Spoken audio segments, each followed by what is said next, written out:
Shri N K Premachandran M P, ഇപ്പോൾ ഈ സമരത്തോട് അനുഭാവം പ്രകടിപ്പിക്കുന്നവർ അല്ലെങ്കിൽ ഈ CJP നടത്തുന്ന സമരത്തിന് യുവാക്കൾക്കൊപ്പം നിൽക്കുന്നവർ എങ്ങനെയാണ് ചോദ്യം ചെയ്യപ്പെടുന്നത്, അല്ലെങ്കിൽ എങ്ങനെയാണ് അവർ നിരീക്ഷിക്കപ്പെടുന്നത് എന്നതിന്റെ ചില സൂചനകളുണ്ട്. ഇപ്പോൾ സമൂഹ മാധ്യമങ്ങളിൽ പോസ്റ്റ് ഇടുന്നവർ നിരീക്ഷിക്കപ്പെടുന്നു, അവരുടെ പോസ്റ്റുകൾ റിമൂവ് ചെയ്യപ്പെടുന്നു. പ്രതികരണം അപകടമാണ് എന്ന ഒരുതരം ഭീതി വിതയ്ക്കുന്നുണ്ട്. ആ പ്രതികരണം ഏത് രൂപത്തിലായാലും ഇപ്പോൾ ഈ സമരത്തോട് കാണിച്ചിരിക്കുന്ന പ്രതിപക്ഷ കോൺഗ്രസ് നേതാക്കൾ പ്രധാനമന്ത്രിയുടെ വസതിക്ക് മുന്നിൽ നടത്തിയിരിക്കുന്ന സമരത്തോട് എങ്ങനെയാണോ പോലീസ് പെരുമാറിയിരിക്കുന്നത്, പോലീസിന്റെ നീക്കം എങ്ങനെയായിരുന്നു, അതും ഒരു തരത്തിലുള്ള ഒരു ഭീതി ജനിപ്പിക്കലല്ലേ? ഇനി ഇങ്ങനെയായിരിക്കും പ്രതികരിച്ചാൽ എന്ന ഒരു മുന്നറിയിപ്പായി അതിനെ കാണേണ്ടി വരുമോ?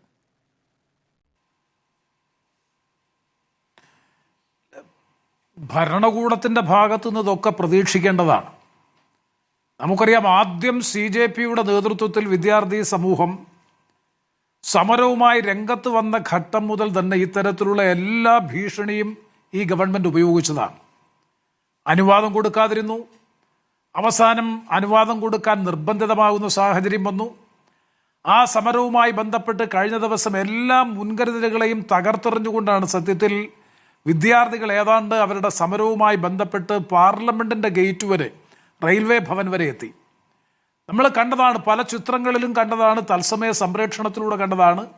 അതിഭീകരമായി കുട്ടികളെ ലാത്തിച്ചാർജ് ചെയ്യുമ്പോഴും ഞങ്ങളെ തല്ലിക്കൊല്ലുക എന്ന് പറഞ്ഞ് ഒരിഞ്ച് പോലും അനങ്ങാതെ നല്ല ആത്മധൈര്യത്തോടു കൂടി പോലീസിൻ്റെ അതിക്രമത്തെ നേരിടുന്ന ഒരു പുതിയ തലമുറയാണ് സത്യത്തിൽ ഈ കഴിഞ്ഞ ദിവസങ്ങളിൽ കണ്ടത്.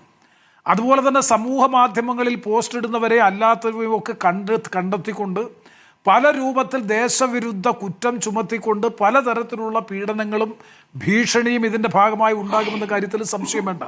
അപ്പോൾ ഇതെല്ലാം അറിഞ്ഞുകൊണ്ടും ഇതിനെയൊക്കെ അതിജീവിക്കാനുള്ള ആത്മധൈര്യത്തോടും കൂടിയാണ്. ഇപ്പോൾ ആ സമരകേന്ദ്രത്തിൽ പോയാൽ നമുക്കറിയാം, അവരൊന്നും ഏതെങ്കിലും ഒരു രാഷ്ട്രീയ പ്രസ്ഥാനത്തിൻ്റെ പ്രതിനിധികളായിട്ടല്ല അവിടെ വന്നിട്ടുള്ളത്. സ്വമേധയെ അറിഞ്ഞ് സമൂഹ മാധ്യമങ്ങളിലൂടെ അറിഞ്ഞും ഈ പ്രശ്നത്തിലുള്ള അതിശക്തമായ പ്രതികരണം രേഖപ്പെടുത്തിക്കൊണ്ടുമാണ് ആയിരക്കണക്കിന് വിദ്യാർത്ഥികൾ രാജ്യത്തിൻ്റെ വിവിധ ഭാഗങ്ങളിൽ നിന്ന് ഈ സമരകേന്ദ്രത്തിലേക്ക് ഒഴുകിയെത്തിക്കൊണ്ടിരിക്കുന്നത്. അങ്ങനെ ഒഴുകിയെത്തിക്കൊണ്ടിരിക്കുന്ന ഇവരെ മുഴുവൻ ദേശവിരുദ്ധരായി ചിത്രീകരിക്കുകയും രാജ്യ താൽപര്യത്തിനെതിരായി സമരം ചെയ്യുന്നവരാണ് എന്ന് വരുത്തി തീർക്കാൻ വേണ്ടി പരിശ്രമിക്കുകയും ചെയ്യുന്നത് അത്യന്തം, നേരത്തെ ആം ആദ്മി പാർട്ടിയുടെ സുഹൃത്ത് സംസാരിച്ചപ്പോൾ സൂചിപ്പിച്ചതുപോലെ എത്ര ഭീരുത്വമാണ് ഈ ഗവൺമെൻറ് നയിക്കുന്നത് എന്നുള്ളതാണ്.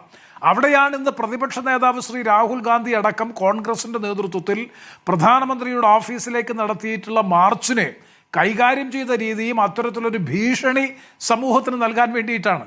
എൻ്റെ അഭിപ്രായത്തിൽ ഈ 2-3 ദിവസത്തെ സമരം കൊണ്ട്, 2-3 ദിവസത്തെ സമരമല്ല, കഴിഞ്ഞ കുറേ ദിവസങ്ങളായി ഡൽഹിയിൽ നടക്കുന്ന സമരവും കഴിഞ്ഞ 2 ദിവസങ്ങളിൽ ഇന്നലെയും ഇന്നുമായി നടന്നിട്ടുള്ള ലാത്തിച്ചാർജും കൂടി ആയപ്പോൾ ഈ പോലീസിനെയും ഭരണകൂടത്തോടുമുള്ള ഭയം വിദ്യാർത്ഥികൾക്ക് നല്ലതുപോലെ കുറഞ്ഞു.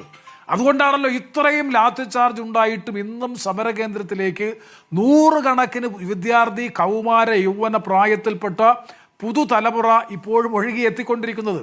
അതുകൊണ്ട് ഒരു ഭീഷണിയും ഏഷണിയും ഏതെല്ലാം ഭരണ സംവിധാനങ്ങൾ ഉപയോഗിച്ചുകൊണ്ട് ഈ സമരത്തെ ഭീഷണിപ്പെടുത്തി പരാജയപ്പെടുത്താമെന്ന് കരുതിയാലും നടക്കില്ല എന്ന് ഉറപ്പായിരിക്കുന്നു.